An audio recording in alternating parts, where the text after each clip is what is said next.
रघुपति प्रिय भक्तं वातजातं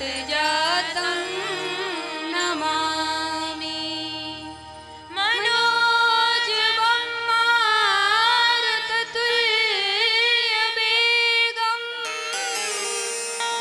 जितेन्द्रियं बुद्धिमतां वरिष्ठं वातात्मजं वानरयूथमुख्यं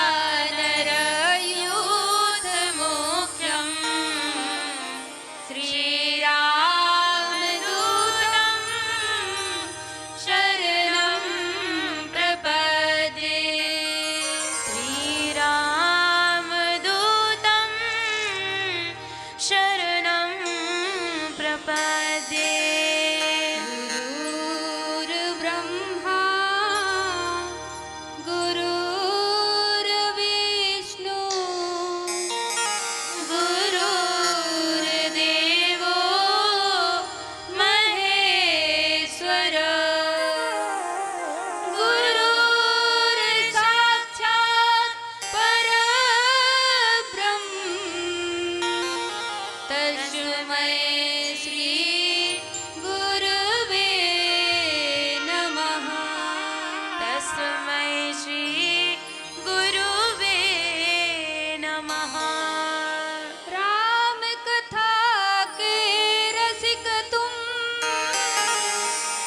भक्ति राज मति धीर आय सुवासन लीजिए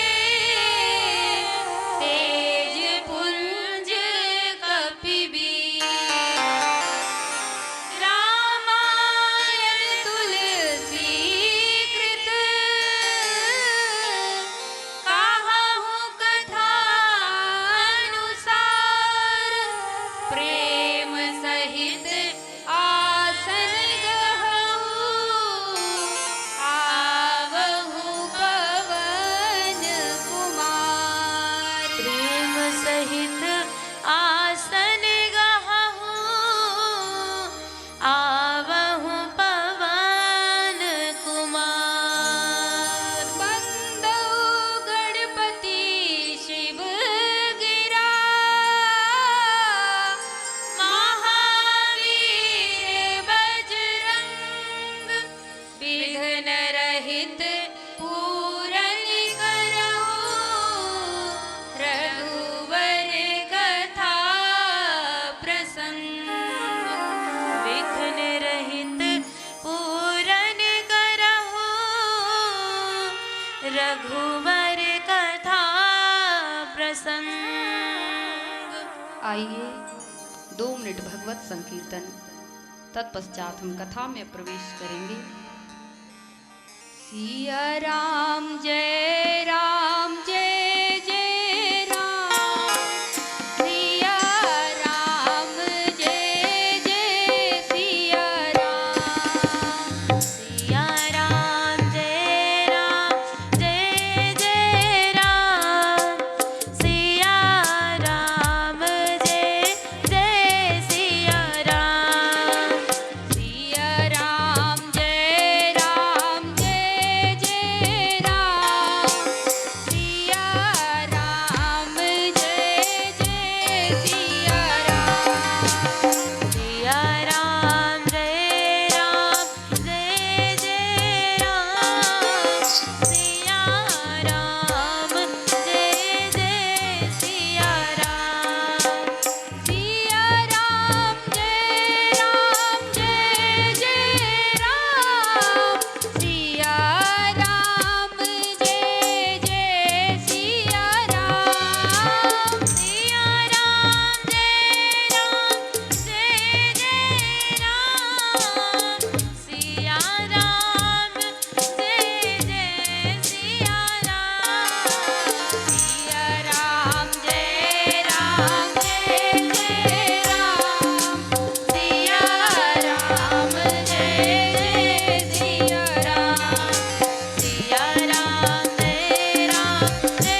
सुत हनुमान जी महाराज की जय हो, गंगा मैया की जय हो, तीर्थराज प्रयाग की जय हो।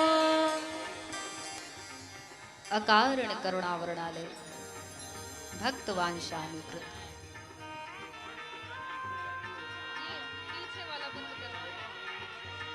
कहाँ गए संत जी? संत जी थोड़ा वो पीछे वाला स्लो करवाइएगा।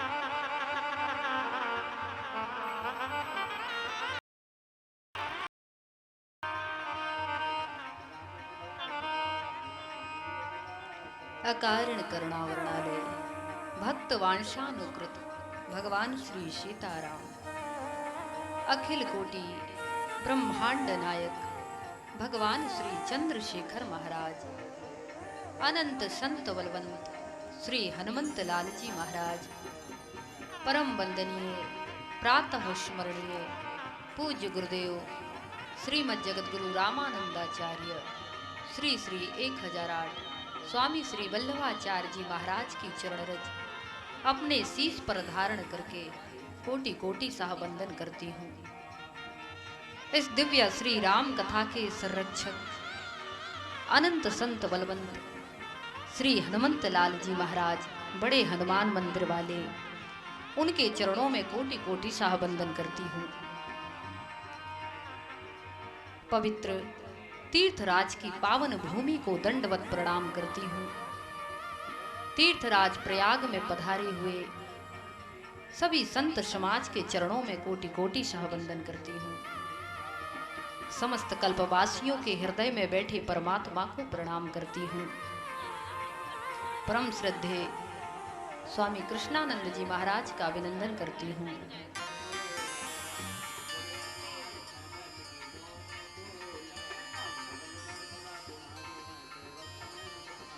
इस दिव्या श्री राम कथा को अपने साजबाज और सुरों से अलंकृत करने वाले जबलपुर से पधारे हमारे सभी संगीतकार भाइयों का अभिनंदन करती हूँ। और प्रथम अभिनंदन इस दिव्य श्री राम कथा के सूत्रधार हमारे राजेश भैया तबेलिया वालों का, जिनके सहयोग से ही आज यह दिव्य श्री राम कथा प्रारंभ हो रही है। मैंने राम कथा का संकल्प लिया और राम कथा का संकल्प लेकर मैं प्रयाग की भूमि पर आई थी, लेकिन उस संकल्प को पूरा होने में कुछ व्यवधान हो रहे थे। हमें उचित स्थान प्राप्त नहीं हो पा रहा था। तब हमारे राजेश भैया हनुमान जी की तरह, जैसे राम काज कराने में हनुमान जी आतुर रहते हैं, ऐसे हमारे राजेश भैया सामने आए। उन्होंने कहा, देवी जी आप राम कथा करिए, हमसे जो तन मन धन से सहयोग बन पड़ेगा हम करेंगे। और आज जिस पंडाल में हम बैठकर राम कथा श्रवण कर रहे हैं और जिसमें हमारे ठहरने की व्यवस्था है, हमारे संगीतकार भाइयों के ठहरने की व्यवस्था है, आपने सारी व्यवस्थाएं हमको फ्री ऑफ कॉस्ट, कोई कीमत नहीं, सब फ्री में उपलब्ध कराई हैं। और आज उन्हीं के सहयोग से ये श्री राम कथा प्रारंभ होने जा रही है। इस व्यासपीठ से उनको बहुत बहुत शुभ आशीर्वाद देती हूँ। और हमारे इस दिव्य श्री राम कथा के यजमान आदरणीय श्री राम कुर्मी जी, देखिए इनका नाम भी श्री राम है और ये कथा भी श्री राम जी की सुनने जा रहे हैं। तो हमारे आदरणीय श्री राम कुर्मी जी और उनकी धर्मपत्नी सौभाग्यवती जनक रानी कुर्मी जी, ग्राम चरखारी, तहसील गड़ाकोटा, जिला सागर, आप इस दिव्य श्री राम कथा के यजमान बने हुए हैं। और देखिए भगवान की इन पर ऐसी प्रेरणा हुई, जब कहीं कथाएं होती हैं तो साल साल भर पहले व्यवस्थाएं बनाई जाती हैं, लेकिन ये जो कथा आज आपके सामने प्रारंभ हो रही है, इसकी रूपरेखा आज से 4 दिन पहले निर्धारित हुई। आप हमारे सामने आए, हम यहाँ सत्संग कर रहे थे और इन्होंने स्वयं कहा कि देवी जी अगर इस कथा में कोई यजमान ना हो तो हम यजमान बन जाते हैं। और देखिए यजमान बनना कोई साधारण बात नहीं है। श्री राम कथा का यजमान वही बन पाता है जिसे हनुमान जी चुन लेते हैं, क्योंकि जहां जहां राम कथा होती है वहां श्री हनुमंत लाल जी आदृश्य रूप से विराजमान होते हैं। यत्र यत्र रघुनाथ कीर्तनम तत्र तत्र कृतमस्तकांजलिम। तो हनुमान जी उस कथा में आते तो हैं, लेकिन कहाँ विराजमान होते हैं? उस व्यक्ति के हृदय में विराजमान होते हैं जो निर्विघ्न रूप से 7 दिनों तक पूर्ण तन्मयता के साथ राम कथा का श्रवण करता है। और मान लीजिए श्रोता भी बैठते हैं कथा सुनने, लेकिन हो सकता है आज आए हैं, कल कोई काम आ जाए ना भी आ पाए। लेकिन जो यजमान बनते हैं वो पूर्ण 7 दिनों तक तन्मयता के साथ बिना किसी विघ्न के साथ राम कथा का श्रवण करते हैं। इसीलिए हनुमान जी उनके हृदय में बैठकर राम कथा का श्रवण करते हैं। और जिसके हृदय को हनुमंत लाल जी चुन लें, श्री रामचंद्र जी चुन लें, वो कितना बड़ा सौभाग्य की बात है, कितना बड़ा भाग्यशाली है। आज ये सौभाग्य हमारे श्री राम कुर्मी जी और उनकी धर्म पत्नी को प्राप्त हुआ है। इस व्यासपीठ से बहुत बहुत शुभ आशीर्वाद देती हूँ। कहते हैं कि जिस स्थान पर राम कथा होती है वो स्थान तीर्थ बन जाते हैं, और जब तीर्थ में ही कथा हो तो उसके सुनने का फल 10 गुना बढ़ जाता है। और ये तो कोई साधारण तीर्थ भी नहीं है, ये तो तीर्थों के तीर्थ, तीर्थों के राजा महाराज प्रयागराज की भूमि है। अकथ अलौकिक तीर्थ राऊ, राऊ यानी राजा। ये तीर्थराज महाराज एक बहुत बड़े राजा हैं, और जब ये राजा हैं तो इनकी प्रजा भी होगी, इनका परिवार भी होगा, इनकी सेना भी होगी, इनका गढ़ भी होगा, इनका छत्र भी होगा, इनका सिंहासन भी होगा, इनका धन धान्य भी होगा, इनका चवर भी होगा। तो कैसा है इनका परिवार? इनकी पत्नी का नाम है श्रद्धा। तीर्थराज प्रयाग की पत्नी का नाम है श्रद्धा। यदि किसी के पति को प्रसन्न करना है, कोई काम बनाना है, तो उसकी पत्नी को प्रसन्न कर दो। ये माताएं बहनें जब कोई सोर्स करती हैं तभी तो भाई लोग काम आगे बढ़ाते हैं, इनके बिना कोई काम आगे बढ़ने वाला नहीं है। तो ऐसे ही तीर्थराज प्रयाग की पत्नी का नाम है श्रद्धा। जिसके जीवन में श्रद्धा आ जाती है वो तीर्थराज प्रयाग महाराज के चरणों में आ जाता है, उस पर तीर्थराज महाराज प्रयाग कृपा कर देते हैं। इनकी पत्नी का नाम है श्रद्धा, इनके मंत्री का नाम है सत्य, बेड़ी माधव इनके मित्र हैं, और प्रयाग की पावन भूमि ही इनका गढ़ है। और इस गढ़ में कोई कलुषित मन का व्यक्ति प्रवेश नहीं कर सकता। पवित्र मन का भाव जिसके अंदर है वही इस गढ़ में प्रवेश कर सकता है। और ये तीर्थराज महाराज प्रयाग कहाँ विराजमान होते हैं? ये तीर्थराज महाराज प्रयाग त्रिवेणी संगम में विराजमान होते हैं। इनका सिंहासन त्रिवेणी संगम है, जहां गंगा यमुना और मां सरस्वती का मिलन होता है। और त्रिवेणी संगम के ऊपर जो वट वृक्ष लगा हुआ है वही इन महाराज तीर्थराज प्रयाग का छत्र है। और इनका चमर क्या है? तो कहते हैं सिता सिते यत्र तुरंग चामरे। मां गंगा की जो श्वेत वर्ण लहरें हैं और जो मां यमुना की श्याम वर्ण लहरें हैं वही इनका चमर है। और इनके खजाने में कौन सा पदार्थ है? तो कहते हैं अर्थ धर्म काम और मोक्ष से इनके खजाने भरे पड़े हैं। इनका प्रभाव इतना है कि जिसे कोई कह नहीं सकता, को कह सके प्रयाग प्रभाव। इनके प्रभाव को कहना इतना आसान नहीं है। तो इनकी शरण में आने से होता क्या है? तो कहते हैं देई सत्य फल प्रगट प्रभाव, जो इनकी शरण में आ जाता है उसका उसे प्रत्यक्ष प्रमाण प्रत्यक्ष फल प्राप्त हो जाता है।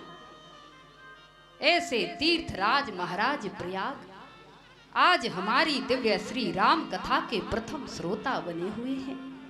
बोलिए तीर्थराज महाराज प्रयाग की जय हो। आज कितने बड़े सौभाग्य की बात है।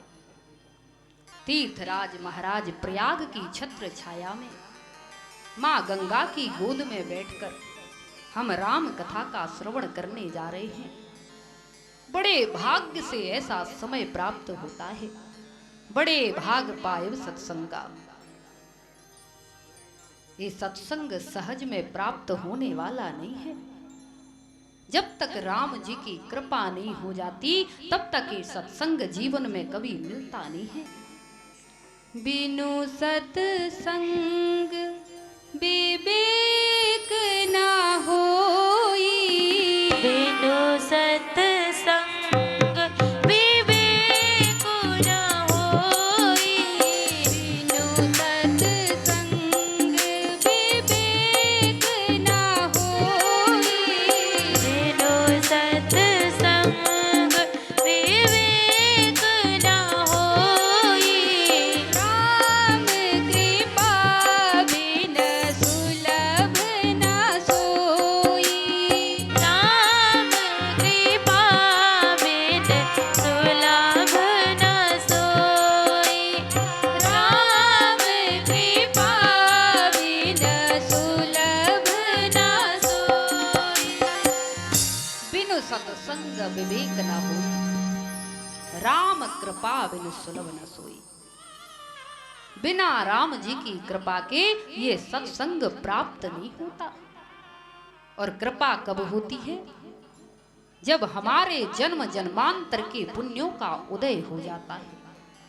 भाग्योदयेन बहु जन्म समर्जते, सत्संग ममम चलवते पुरुषो यदा वै। एक जन्म नहीं बहु जन्म समर्जते। जब कई कई जन्मों के पुण्य जागृत होते हैं तब जाकर जीवन में सत्संग की प्राप्ति होती है। आप सब जो यहाँ बैठे हैं ये न मानिए कि आप अपनी सोच और सामर्थ्य से यहाँ बैठे हैं। आपके जन्म जन्मांतर के पुण्य आपको यहाँ पर खींच कर लाए हैं। और आपको दुनिया में कहीं भी जाना हो, मित्र के घर जाना हो, बाजार जाना हो, किसी पर्यटक स्थल पर घूमने जाना हो, यहाँ तक कि अगर आपको विदेश भी जाना है और यदि आपकी सामर्थ्य है तो आप अपनी सोच और सामर्थ्य से विदेश भी जा सकते हैं। लेकिन राम कथा में ना तो आप अपनी सोच से आ सकते हैं और ना अपनी सामर्थ्य से आ सकते हैं। यहाँ तो केवल और केवल भगवान की कृपा से ही आया जा सकता है। और कृपा भी कैसी? थोड़ी बहुत कृपा नहीं, 100 ग्राम 50 ग्राम की कृपा नहीं। कैसी कृपा? अति हरि कृपा जाहि पर होई, अति हरि कृपा जाहि पर होई, अति हरि कृपा जाहि पर होई, अति हरि कृपा जाहि पर होई, पावने यह मार्ग सोई, पाँव दे यह मार्ग सोई, पाँव दे यह मार्ग सोई। अति हरि कृपा जाहि पर होई। जिस पर भगवान की कृपा ही नहीं अति कृपा होती है वही इस मार्ग पर आ सकता है। इस भक्ति के मार्ग पर, इस सत्संग के मार्ग पर आना इतना सरल नहीं है। यही सर आवत अति कठिनाई। ये मार्ग बड़ा कठिन है, सब नहीं चल सकते। कौन चल सकता है? जो मीरा की तरह विष का प्याला पीने को तैयार हो? कौन चल सकता है जो सबरी की तरह आजीवन भगवान की प्रतीक्षा करने को तैयार हो? कौन चल सकता है जो प्रहलाद की तरह अग्नि की गोद में बैठने को तैयार हो? कौन चल सकता है जो दधीची की तरह हड्डियों का दान देने को तैयार हो? कौन चल सकता है जो कुंती की तरह विपत्ति मांगने को तैयार हो?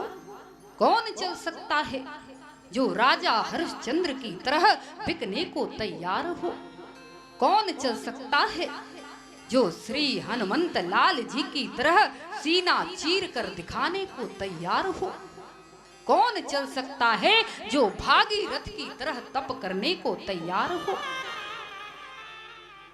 आज जो परम पावन मां गंगा हमारे सामने कल कल करते हुए बह रही है, ये इस धरा पर कोई साधारण रूप में प्रकट नहीं हो गई।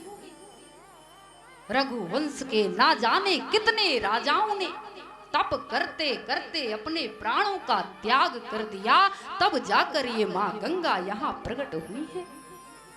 भक्ति का मार्ग इतना सरल नहीं है, इतना सहज नहीं है। यही सर आवत अति कठिनाई, राम कृपा बिन आए न जाई। बिना राम जी की कृपा के इस मार्ग पर आया नहीं जा सकता। और यदि आज हम सब मां गंगा के किनारे बैठकर राम कथा का श्रवण कर रहे हैं, तो ये बात तो सिद्ध है कि आज हम सब पर भगवान की कृपा हुई है। आज साक्षात भगवान राम ने हम पर कृपा की है, तभी हम महाराज प्रयाग की छत्र छाया में मां गंगा की गोद में बैठकर राम कथा का श्रवण कर रहे हैं। आज हम सबसे बड़ा और कौन भाग्यशाली होगा? होंगे संसार में बहुत भाग्यशाली हैं, लेकिन ऐसा सौभाग्य मिलना इतना सरल नहीं है। संसार में 4 प्रकार के भाग्यशाली बताए गए हैं। कौन कौन? भाग्यशाली, सौभाग्यशाली, परम सौभाग्यशाली और चौथे दुर्भाग्यशाली। तो परिभाषित कैसे किया?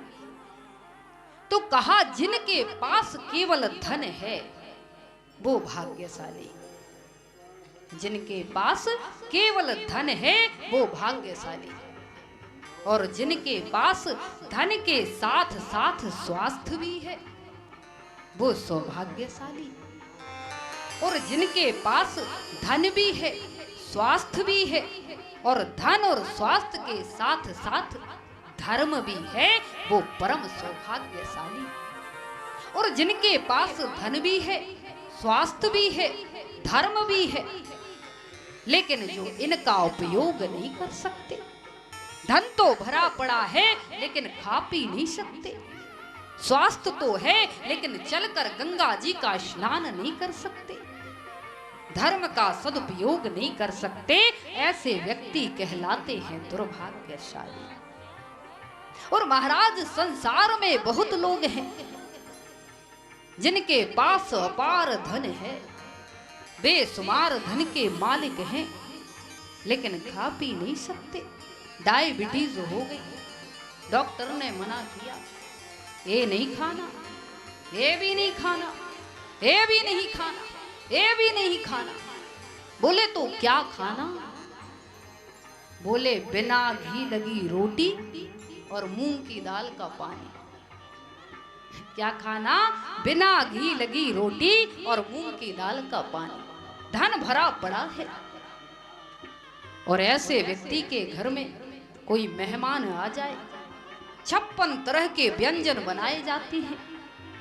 वो मेहमान उसी टेबल पर बैठा बैठा 56 तरह के व्यंजनों का स्वाद ले रहा है, और ये उसी टेबल पर बैठा बैठा मूंग की दाल का पानी पी रहा है। सोचिए कितना दुख होता होगा। सारी जिंदगी धन कमाने में लगा दी। लोगों ने कहा भैया कभी दान पुण्य भी कर लिया करो। बोला फुर्सत नहीं है, बोले क्यों? बोला धन। लोगों ने कहा भैया माघ मेला चल रहा है, जाकर एक दिन स्नान तो कर लो। बोला फुर्सत नहीं है। बोले क्यों? बोला धन। लोगों ने कहा भैया कभी माता पिता की सेवा भी कर लिया करो। बोला फुर्सत नहीं है। बोले क्यों? बोला धन। सारी जिंदगी करता रहा धन धन धन। एक दिन भगवान की लीला हुई और बच्चों ने पेपर में निकलवा दिया, आज सेठ जी का हो गया निधन। इसीलिए महाराज निवेदन करती हूं कि उस दिन का इंतजार कभी मत करना कि जब जीवन में सब प्रकार की अनुकूलता होगी तब भगवान का भजन करेंगे, क्योंकि ऐसा दिन जिंदगी में कभी आता नहीं है कि जब किसी भी प्रकार की प्रतिकूलता ना हो। कुछ ना कुछ समस्याएं तो जीवन में लगी ही रहेंगी। कोई समस्या जीवन में ना हो, अनुकूलता ही अनुकूलता हो, ऐसा दिन जिंदगी में कभी आता नहीं है। मानव जीवन में आए हैं तो कोई ना कोई समस्या तो लगी ही रहेगी। हर आदमी के पास आज समस्या है, हर आदमी आज परेशान है। गरीब की अपनी समस्या है तो अमीर की अपनी समस्या है, बूढ़ों की अपनी समस्या है तो जवानों की अपनी समस्या है, नारियों की अपनी समस्या है तो पुरुषों की अपनी समस्या है।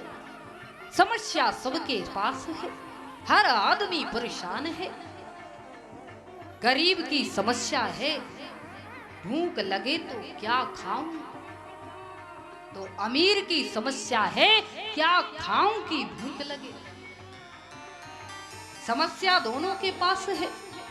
गरीब की समस्या है भूख लगे तो क्या खाऊं, और अमीर की समस्या है क्या खाऊं की भूख लगे। गरीब की समस्या है क्या पहनूं, अमीर की समस्या है क्या क्या पहनूं।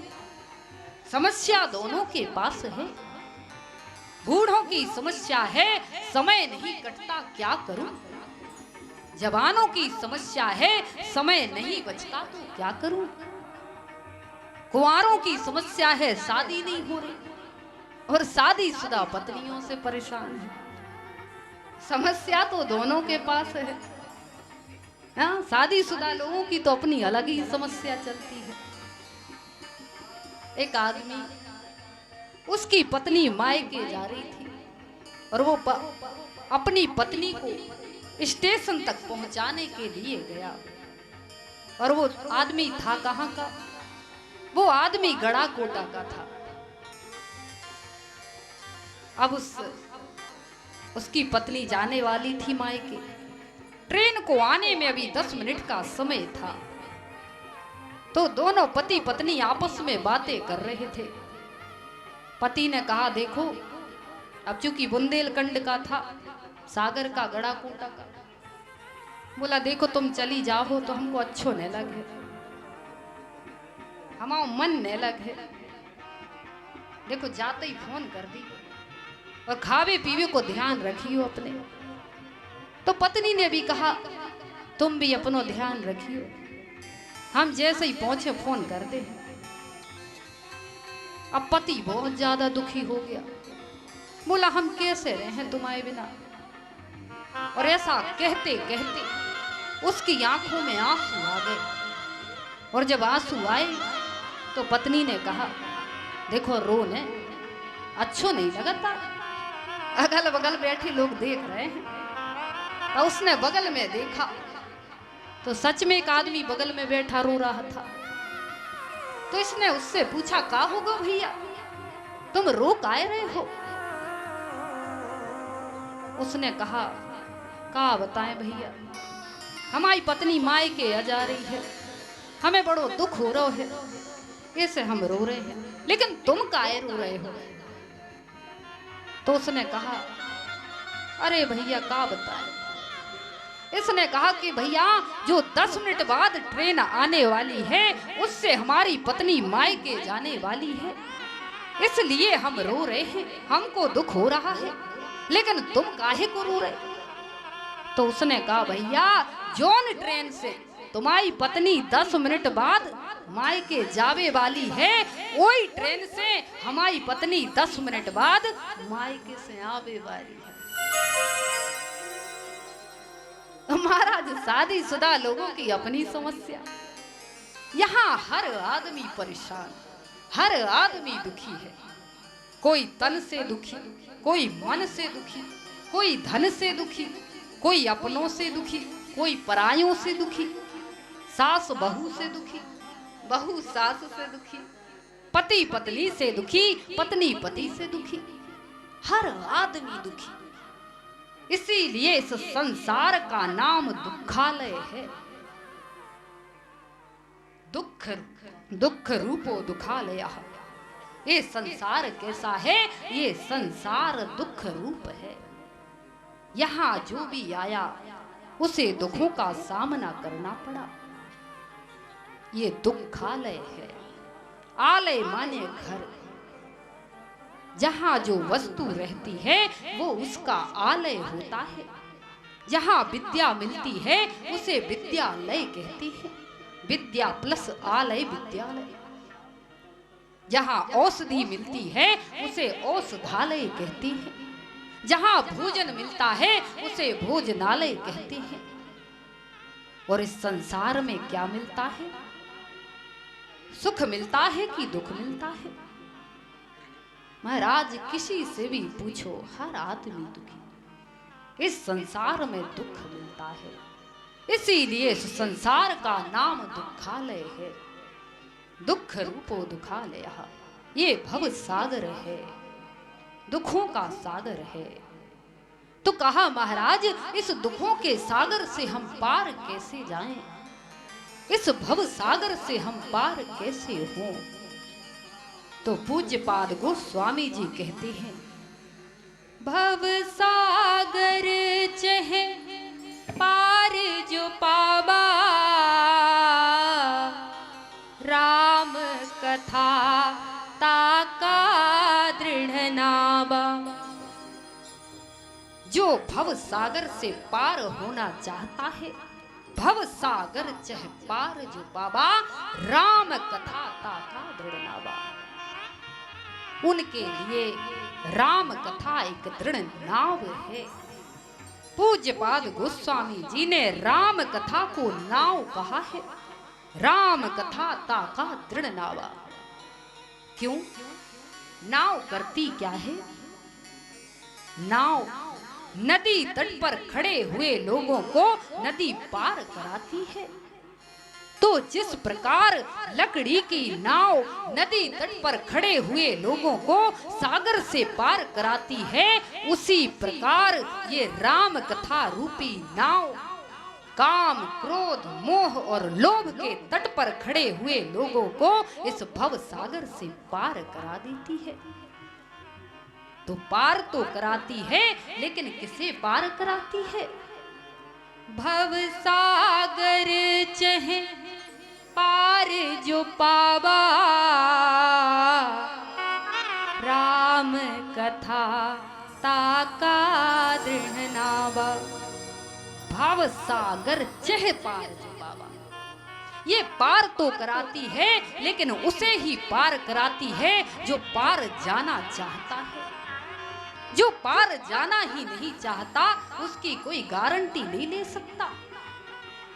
तो जिन्हें जिन्हें भव सागर से पार होना होता है, वो इस राम कथा रूपी नौका में आकर बैठ जाता है।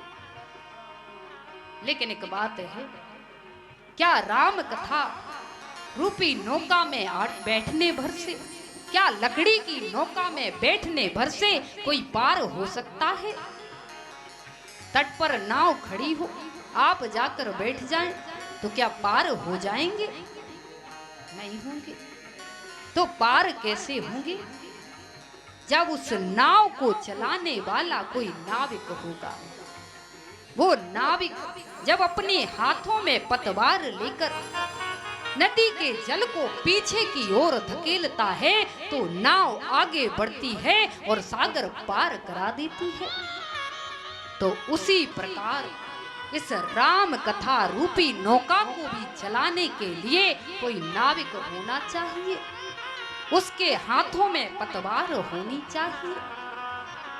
तो इस राम कथा रूपी नाव के नाविक कौन है?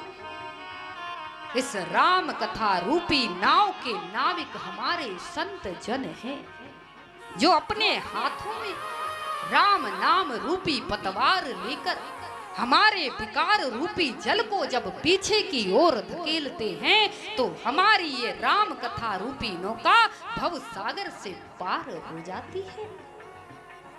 हमारे संत जन अपनी अपनी राम कथा रूपी नौका लेकर आपके गांवों में आती है, शहरों में आती है। आज न जाने कितने संत अपनी अपनी राम कथा रूपी नौका लेकर तटों पर बैठे हुए हैं। आज मैं भी राम कथा रूपी नौका लेकर यहाँ बैठ गई हूँ और आप सबकी प्रतीक्षा कर रही हूँ। आज से 7 दिन तक मैं ये राम कथा रूपी नौका लेकर बैठूंगी। जिन्हें जिन्हें भव सागर से पार होना होगा वो इस राम कथा रूपी नौका में आकर बैठते जाएंगे। और मैं व्यास गादी से पूर्ण विश्वास के साथ कह रही हूँ कि जो राम नाम का आश्रय लेकर इस राम कथा रूपी नौका में आकर बैठ जाएंगे, आज से 7वें दिन वो इस भव सागर से निश्चित रूप से पार हो जाएंगे। भव सागर चहे पार जो पावा, राम कथा ताका दृढ़ नावा। अब एक बात और है, आप ये भी तो कह सकते हैं कि क्या गारंटी है कि हम राम कथा रूपी नौका में बैठ भी जाएं, नाविक भी हो, पतवार भी हो, फिर भी ये नाव पार हो ही जाएगी। अक्सर नदी में भंवरें भी तो आ जाती हैं, तूफान भी तो आ जाते हैं, नावें डूब भी तो जाती हैं। तो क्या गारंटी है कि ये नाव डूबेगी नहीं? तो पूज्यपाद गोस्वामी जी 100% गारंटी लेकर कह रहे हैं ये नाव डूब ही नहीं सकती। क्यों? राम कथा ताका दृढ़ नावा। ये कैसी नाव है? ये कोई साधारण नाव नहीं है। राम कथा ताका दृढ़ नाव, दृढ़ नाव है। दृढ़ यानी अटल, अडिग, जो डूब नहीं सकती। वो स्वामी जी ने पूर्ण गारंटी ली है, जो राम नाम का आश्रय लेकर इसमें बैठेगा वो डूब नहीं सकता। ये नाव उसे निश्चित रूप से भव सागर से पार उतार ही देगी।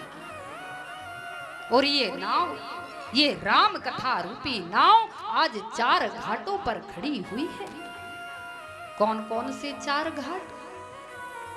पहला घाट शरणागति घाट, जहां पूज्यपाद गोस्वामी जी अपनी राम कथा रूपी नौका लेकर बैठे हैं और किसे पार करा रहे हैं? गंगा किनारे बैठे हुए भक्तों को पार करा रहे हैं। इस घाट का नाम है शरणागति घाट। दूसरा घाट कर्मकांड घाट, जहां यज्ञवाल्क्य जी महाराज अपनी राम कथा रूपी नौका लेकर बैठे हैं और किसे पार करा रहे हैं? भारद्वाज मुनि को पार करा रहे हैं। इस घाट का नाम है कर्मकांड घाट। और तीसरे घाट पर भगवान भोलेनाथ अपनी राम कथा रूपी नौका लेकर बैठे हैं और किसे पार करा रहे हैं? माता पार्वती को पार करा रहे हैं। और इस घाट का नाम है तप घाट। और चौथे घाट पर कागभुसुंडी जी महाराज अपनी राम कथा रूपी नौका लेकर बैठे हैं और गरुण जी को पार करा रहे हैं। और इस घाट का नाम है भक्ति घाट। अब इन 4 घाटों पर राम कथा रूपी नौका खड़ी है। और इन 4 घाटों में से आप किसी भी घाट की नौका में बैठ जाइए, आप निश्चित रूप से पार हो जाएंगे।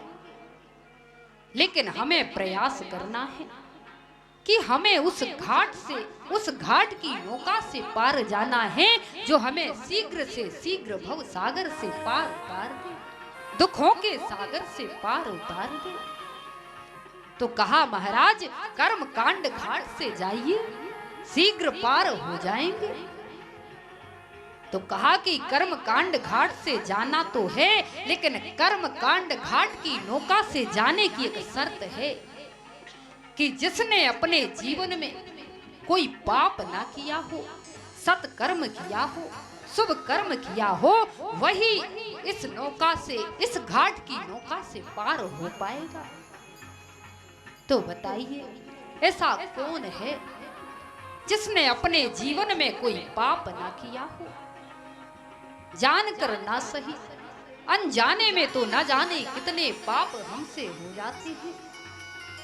और जब से ये मोबाइल आया तब से एक झूठ बोलने वाला पाप तो होता ही होता है। फोन लगाया, भैया कहाँ हो, बैठे घर में हैं और बोलेंगे हम तो गंगा नहा रहे हैं।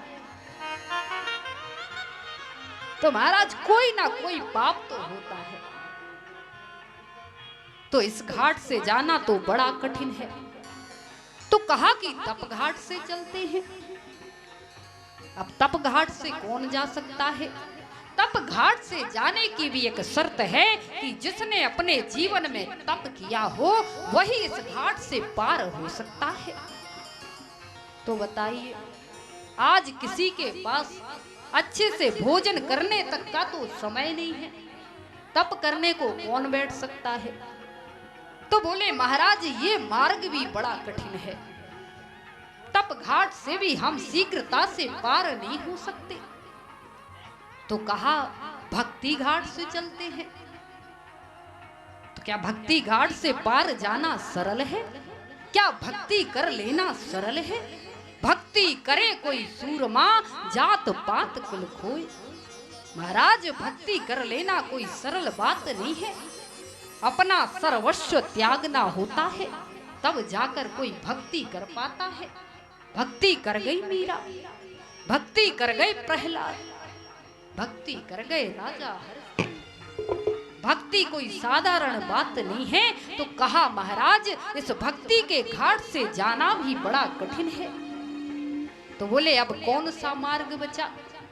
तो कहा अब एक ही मार्ग है, शरणागति मार्ग। शरणागत घाट से ही हम पार हो सकते हैं।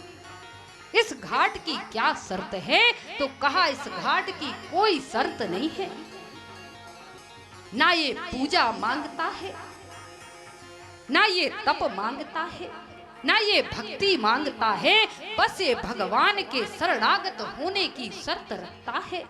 ना धर्म निष्ठो न चात्म वेदी, ना भक्ति चरण बिंदे, अकिंचनो न्यागतः त्वपाद मूलम शरणम प्रपद्ये, शरणम प्रपद्ये।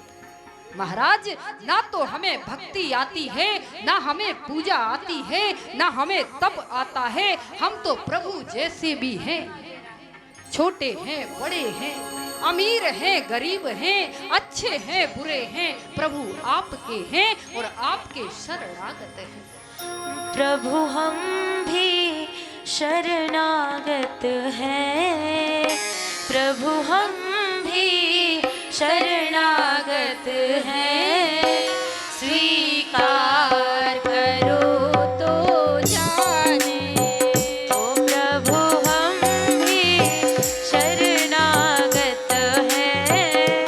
स्वीकार करो तो जाने, प्रभु हम भी शरणागत हैं।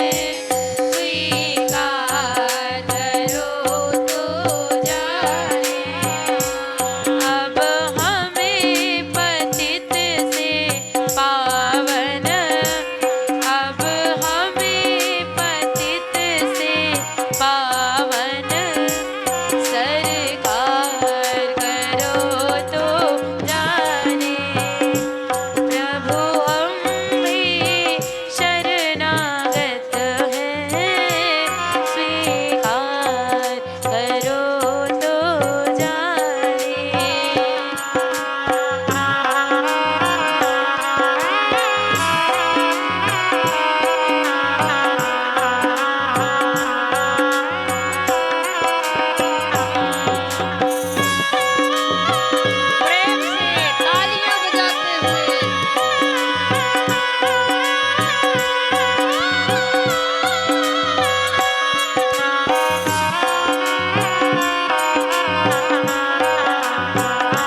स्वीकार करो तो जाने।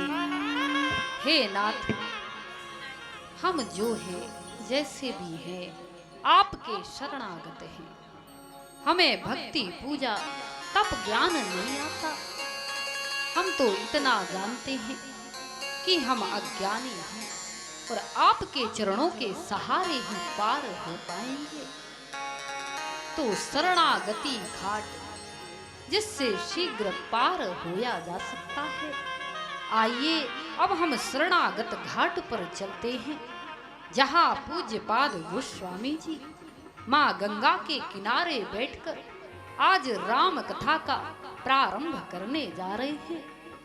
और यहाँ पूज्यपाद गोस्वामी जी ने सर्वप्रथम रामचरितमानस को 7 कांडों में विभाजित किया।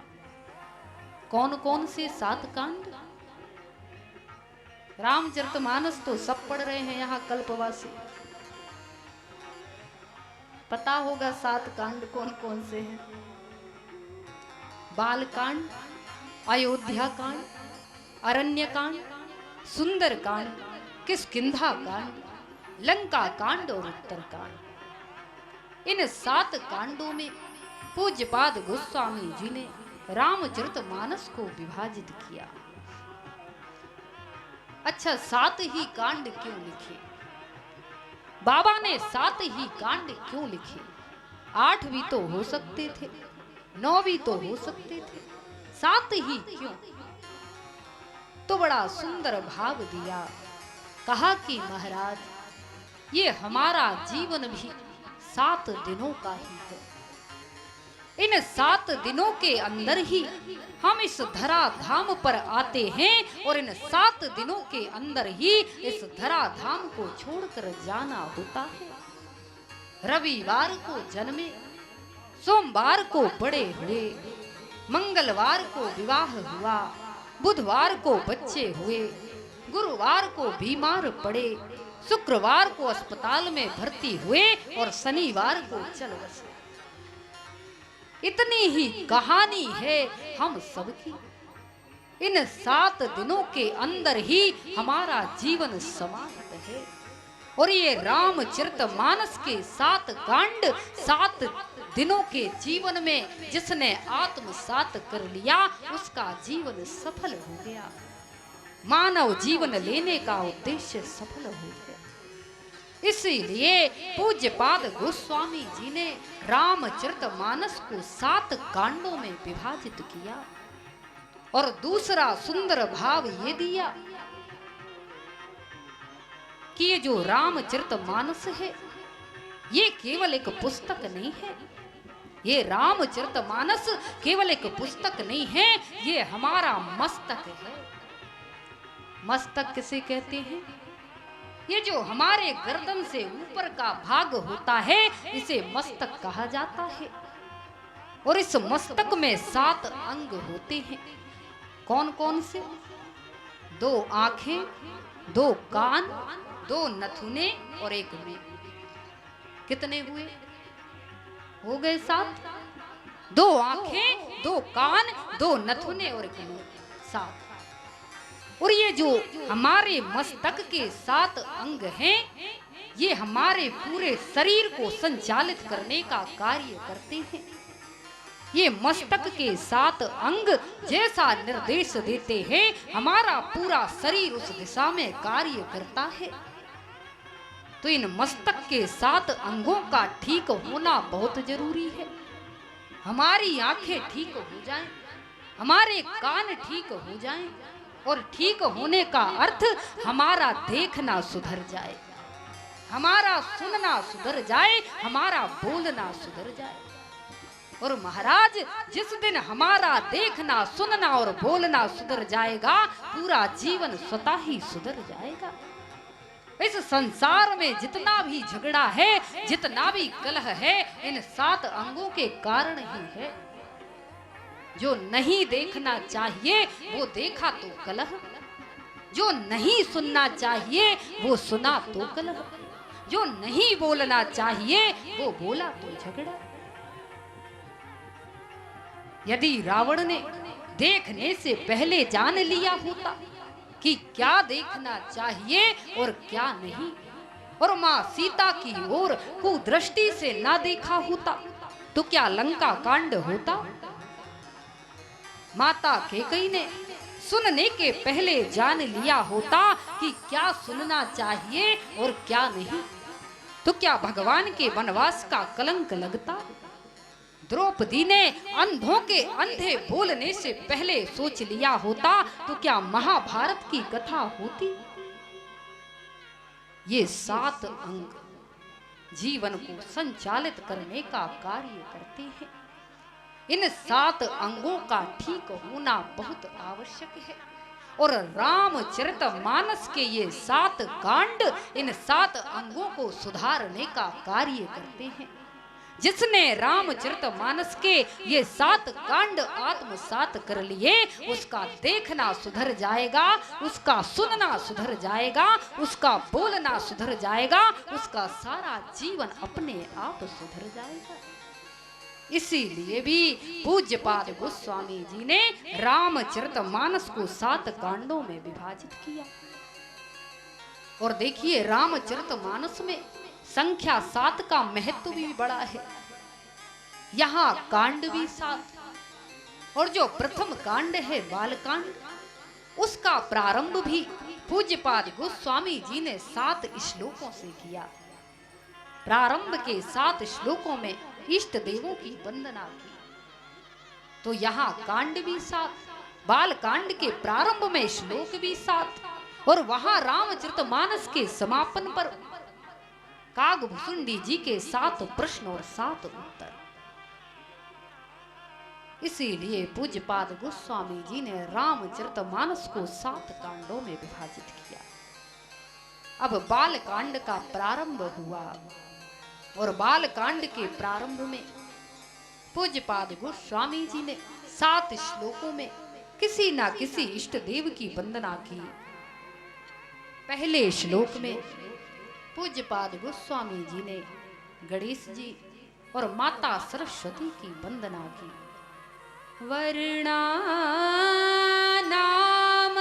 संघानाम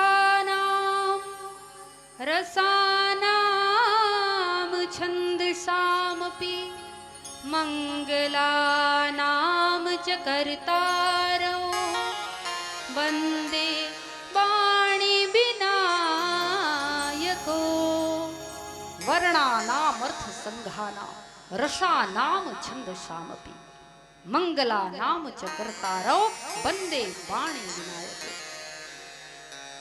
गणेश जी की और माता सरस्वती की वंदना प्रथम श्लोक में हुई। और देखिए हमारी वैदिक हिंदू परंपरा में किसी भी कार्य का प्रारंभ गणेश जी के पूजन से होता है। आदि पूज्यम गणाधीक्षयम गौरी पुत्रम विनायकम मंगलम परम रूपम श्री गणेशाय नमाम्यहम्। मांगलिक हम कार्ड भी देते हैं, किसी को निमंत्रण भी देते हैं तो सबसे पहले ऊपर श्री गणेशाय नमः। क्या अर्थ होता है श्री गणेशाय का? गणेश का अर्थ केवल वो सूंड वाले गणेश जी नहीं, गणेश का अर्थ होता है विवेक, बुद्धि, विचार। और श्री गणेशाय का अर्थ होता है कि किसी भी कार्य को प्रारंभ करने के पहले विवेक से काम ले, बुद्धि से विचार करें। बिना विचारे जो करे सो पाछे पछताए। जब विचार कर कार्य किया जाता है तो उसमें सफलता निश्चित होती है। इसीलिए सर्वप्रथम गणेश जी की पूजन होती है। लेकिन यहाँ पूज्यपाद गोस्वामी जी ने पहले गणेश जी की वंदना नहीं की, पहले किसकी वंदना की? वंदे वाणी विनायको। वाणी यानी माता सरस्वती। पहले माता सरस्वती की वंदना की और फिर गणेश जी की वंदना की। क्यों? गणेश जी बुद्धि के दाता हैं और माता सरस्वती ज्ञान की देवी है। किसी ने एक महात्मा से पूछा, महात्मन ज्ञान बड़ा होता है कि बुद्धि?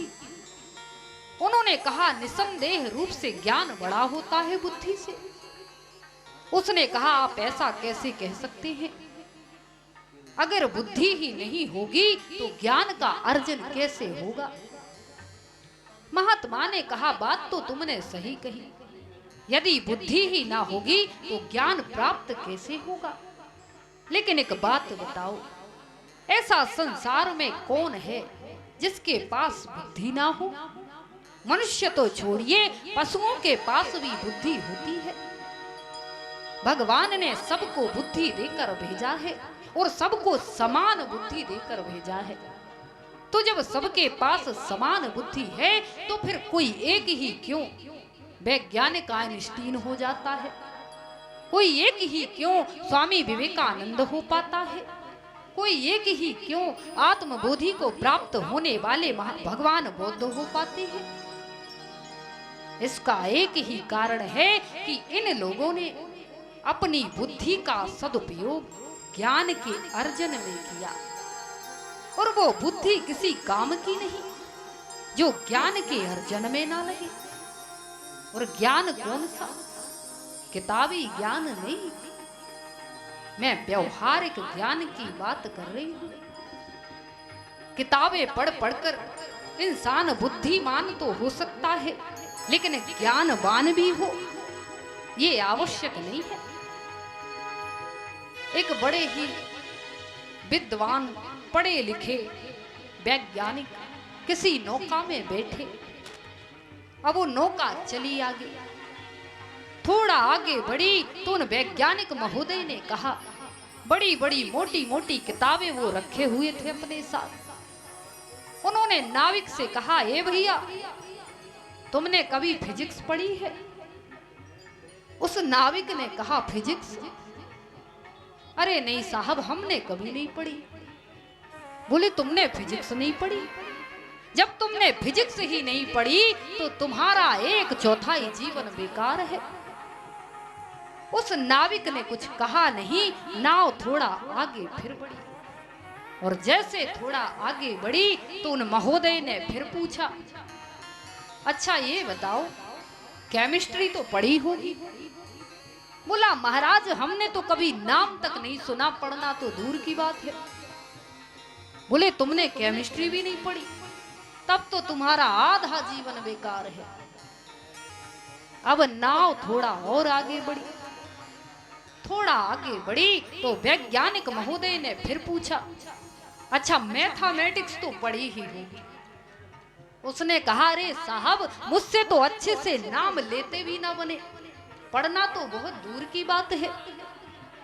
उन्होंने कहा, तुमने मैथमेटिक्स भी नहीं पढ़ी? तब तो तुम्हारा 3/4 जीवन बेकार है। अब नाव फिर आगे बढ़ी, और जैसे ही थोड़ा आगे बढ़ी तो नदी में तूफान आने लगा, भंवर आने लगी, नाव डगमगाने लगी, और जैसे ही डूबने लगी तो उस नाविक ने पीछे देखकर कहा, साहब आपको तैरना आता है? उन्होंने कहा, तैरना तो नहीं आता। बोले, तब तो आपका पूरा जीवन,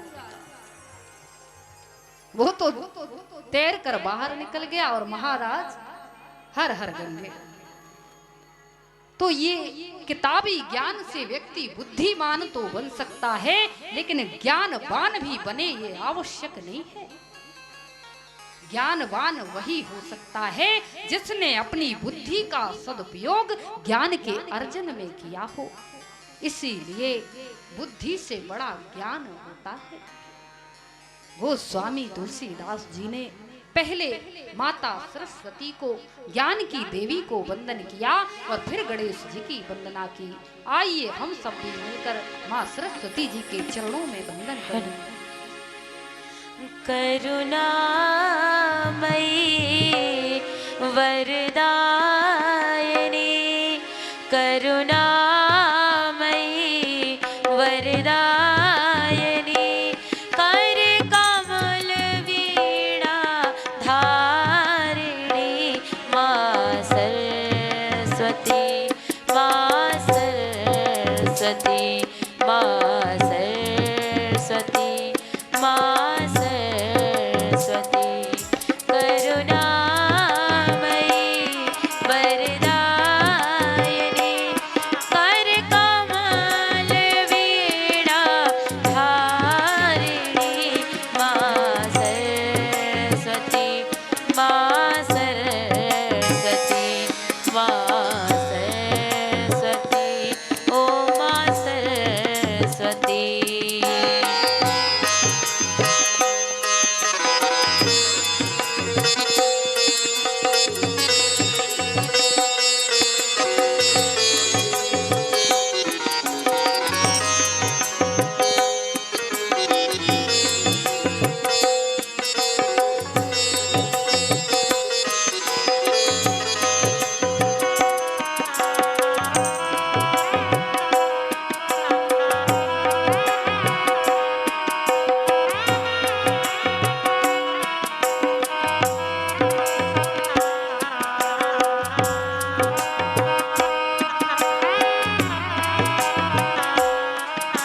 सरस्वती माँ सरस्वती माँ सरस्वती ओ माँ सरस्वती।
सरस्वती मैया की जय हो।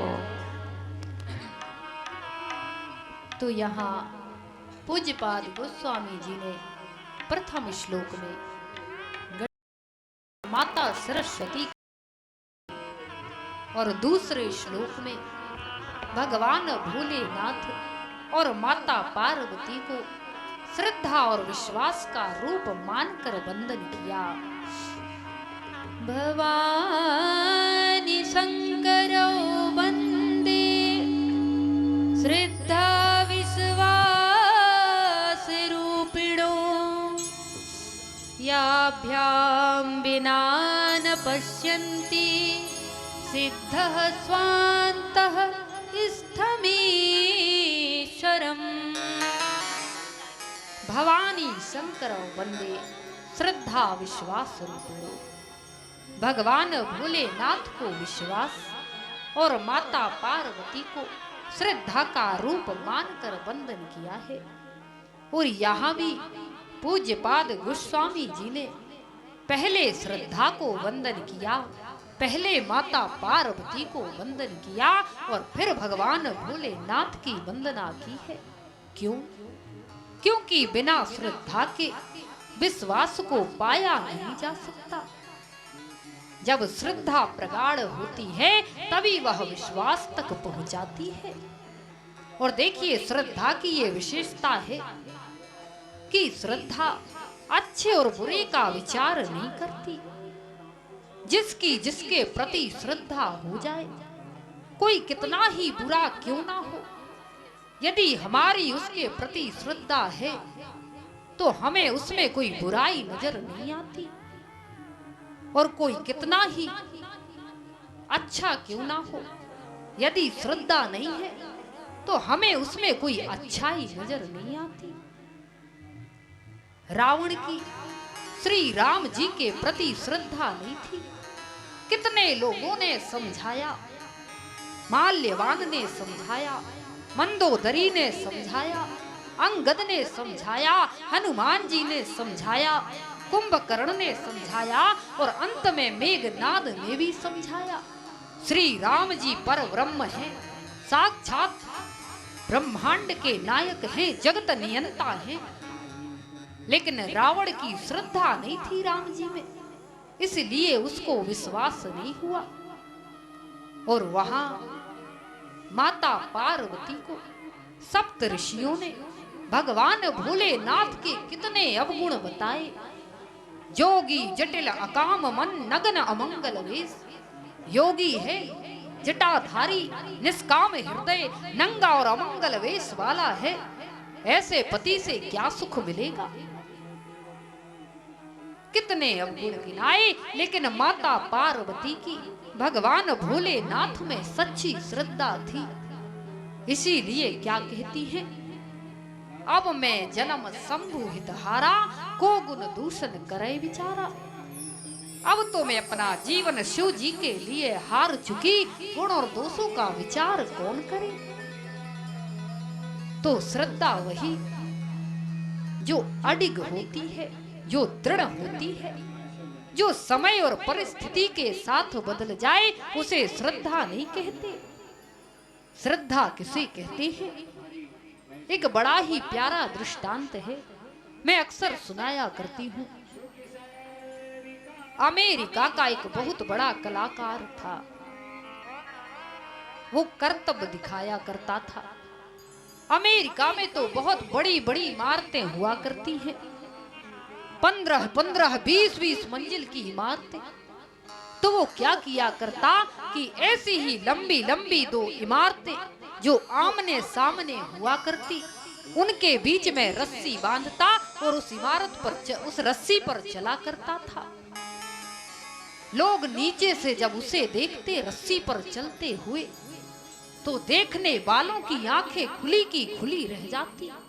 15 फीट ऊपर हवा का दबाव, बिना किसी सहारे वो रस्सी पर चलता, बीच से सड़क होकर गुजरती। जरा सी भूल हो जाती तो वो ऊपर से नीचे गिरता और उसकी मृत्यु हो सकती थी। जब वो रस्सी पर चला, सब एक टक उसको देखने लगे। वो धीरे धीरे रस्सी पर चलते हुए इस इमारत से जब उस इमारत तक पहुंचा तो लोगों ने बड़े जोर जोर से तालियां बजाई।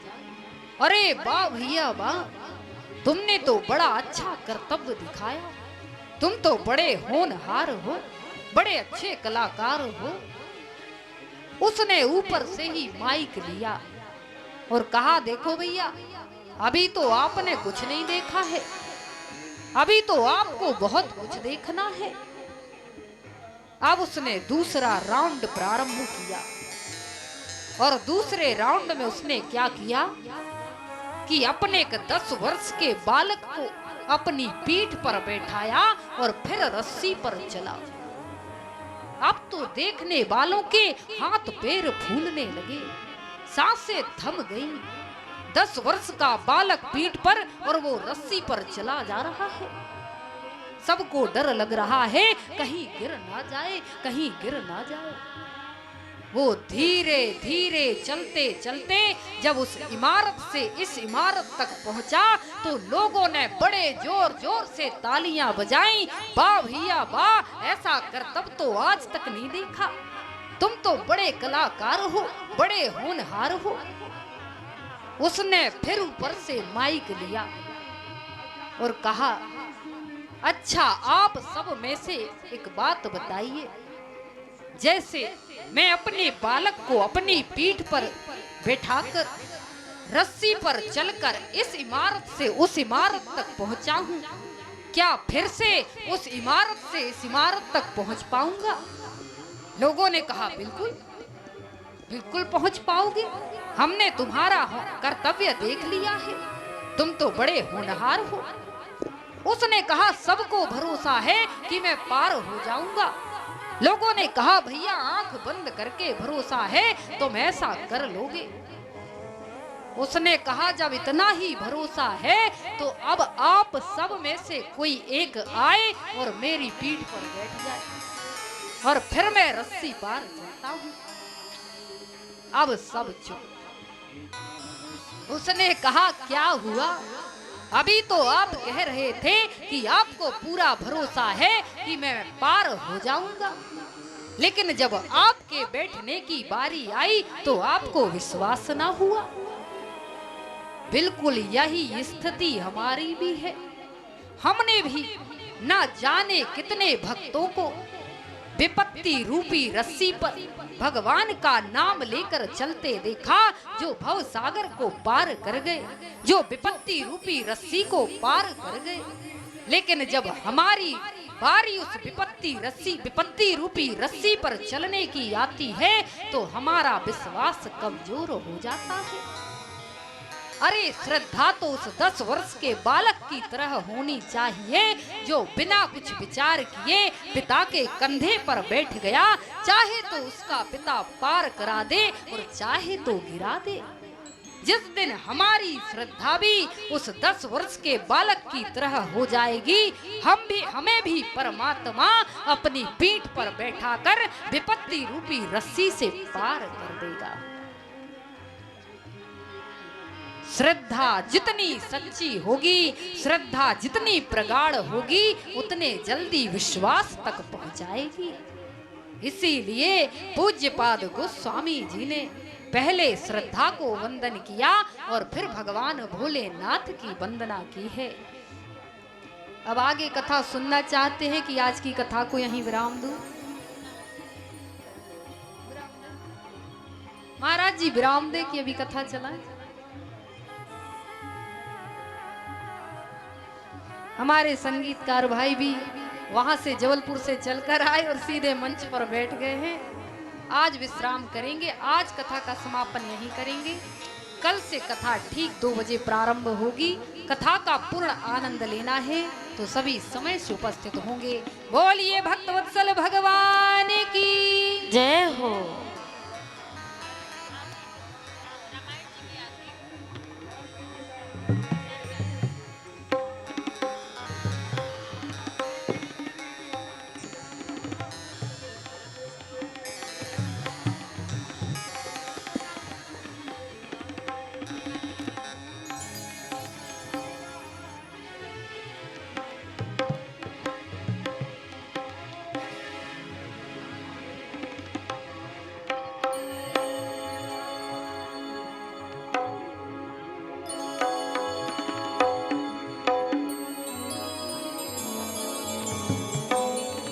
आरती लगाइए।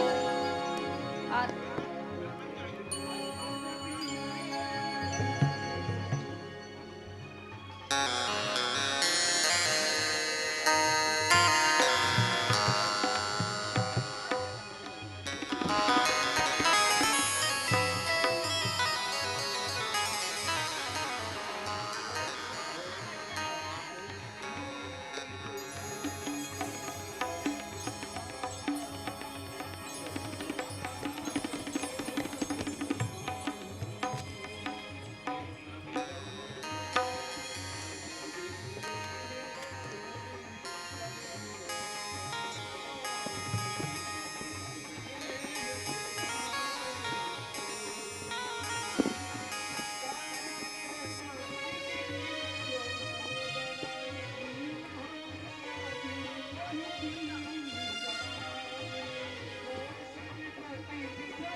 त्वमेव